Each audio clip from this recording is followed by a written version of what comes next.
everyone, Jamieleigh here with BirdTricks, and I'm joined today with two Eclectus parrots, a female named Fennel, who's right here on my hand, and a male named Rusty, who's over here on one of my foraging trees.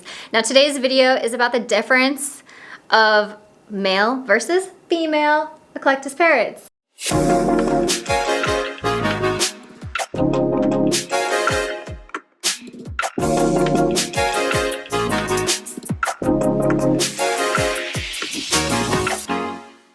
So I'm going to talk about some of the characteristics that fall under these two, which one I would prefer to have, and let you guys kind of make your decision. Don't forget in the comments, if you have experience with males and female Eclectus parrots, please leave your opinion below and whether or not you agree with this video or you have a different opinion, because all opinions are welcome on these guys. So some general characteristics, especially in the wild, the females are the ones that make the nests and hang out in them for a very long time. And so they tend to be more hormonal, more nesty, and all of that kind of stuff. So they're the ones that are prone to looking for nesting sites in your house, looking for those dark, cozy spaces, and becoming a little bit more territorial than the males. So I would overall categorize the females as being known as a little bit less friendly, a little more nesty, a little more moody. They're also the ones that are more likely to pick a fight. So between the male and females, it's the females that are gonna cause a problem. The males are a little bit more easygoing, a little easier temperament. Now in the wild, like I said, the females stay with the nest. The males actually fly long distances. They're a lot more active. So in my experience, I found the females to kind of be a little bit more perch potato-y. Although Fennel, she's only 6 months, so she has been flying around the house and she uses flight as a means of transportation. So that part is great. But for the most part, she's pretty chill all day, fairly calm, and just likes to keep to herself. I will say females tend to be a little bit more independent than males, but that's just general. That also depends on how they're raised. Rusty, my male over here, he tends to really thrive on human interaction. Fennel could care less if you interact with her throughout the day. She's just kind of neutral on it. She doesn't need a human in her life, so to speak. She's also young, so that can change, whereas Rusty's around 18 years old. Now, Eclectus parrots are known for having being a little bit more prone to feather destructive behaviors, like you can see Rusty has. He's had this, as far as I know, majority of his life. I know that he's been at least in 3 different homes. And again, he's 18 years old, so it's not likely that his feathers are going to grow back from his mutilation. At some point, it was used as a coping mechanism that just is not always able to be reversed in parrots, sadly. I do know that Eclectus parrots are most likely to do it from fear, and most birds are likely to do it from fear or trauma. So the more adaptable you can make your parrot of any species, the better. So we like to call it the noun experience. It's something we talk about in our baby bird course, and it's basically talking about exposing your bird to one new person, place, or thing every single day. So choose one and try to expose them to as many new things as possible in a positive way so that they aren't accumulating fears. They're becoming more adaptive and understanding their environment more. So now this is common in all species. African greys are usually generally phobic, but I've known even cockatoos. I knew a friend's cockatoo who hated orange. So it's just something that you constantly need to be working through their fears and not just saying, oh, they're scared of that purple chair, we'll just get rid of the purple chair. You need to actually teach them that that is an irrational fear and how to overcome that fear so that they can be more adaptable in the future, especially if they get rehomed after you. Now these guys can live about 50 years. Give or take. I mean, there's different numbers online, but I consider them a medium-sized parrot. The other thing is that they are kind of the college species of parrot. So when it comes to breeding, they aren't loyal, so to speak. They're just kind of cool with everyone. So multiple males will come feed a female in the nest and breed with her, and males will visit a lot of nests. So they're kind of love everyone sort of species of parrot. So that goes a little bit differently, but honestly, I find that helpful in captivity as far as their loyalty. So they aren't generally one-person birds where they just attach to one human.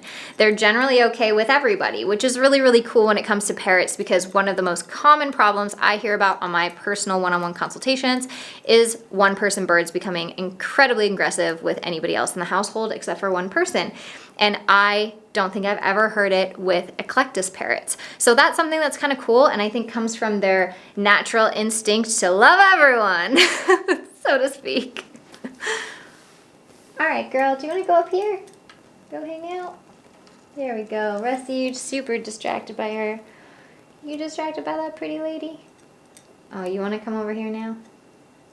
Your turn to be in the spotlight. Okay, so what should we say about the males, bud? What do we want to say?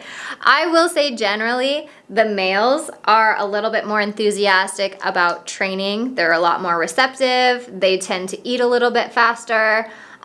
Still slow motion parrot. But just in general, the males are a little bit more interested in interaction versus the females. So, and I think that comes back to the being very independent. Okay, you are getting a little needy though. We're getting a little needy. Just want these treats so bad. Let's put you on a different part so you can be interested in there. And I probably forgot to mention the most obvious thing, and just the fact that the males are green, the females are red. What else, males versus females, guys? Well, I would love to know what you guys think. Do you prefer the male or the female eclectus visually? And then just personality-wise, in your experience, do you prefer the male or the female?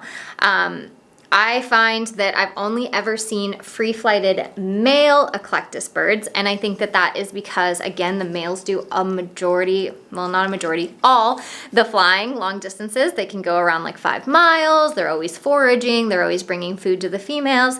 The females aren't really leaving their nesting sites. So again, naturally and instinctively, the females are kind of hanging nearby, using flight as a means of transportation, but not going very far. And the males are really going and adventuring out and then coming back to a designated place, which always helps in free flight training. So those of you considering flight training, indoors or outdoors, just keep that in consideration of what you might naturally be working against or with, and how you can kind of use that to your benefit. Guys, I think that's all I got on male versus female. You know, if I ever got an eclectus, which I never planned to do, but if I ever did, I would probably want a male. I prefer the flighted behaviors. I prefer the more enthusiastic behaviors around training. Not that I want them to be uber dependent, but if the alternative is incredibly independent, I think it would be easy to forget you even have a bird because they're so content without you. So, again, you need to kind of find that balance within training, within your interaction with your bird. So although it's awesome that Fennel is so content just kind of in our presence, we also want to make sure that we're doing really positive interactions with her where she learns that we're awesome and we're okay.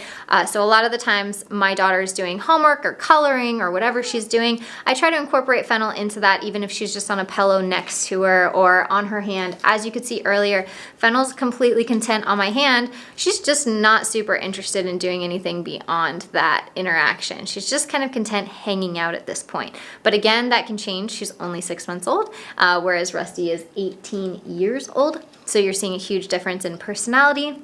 And that's not just male to female, that's also in the upbringing of these birds. So keep in mind that although there's generalizations for males and females, a lot of it has to do with how the bird was raised and what was reinforced and what was accidentally reinforced and what was accidentally punished, which will determine kind of how a bird responds to its environment and what you might need to retrain. So let me know in the comments below what you prefer, a male or female eclectus parrot.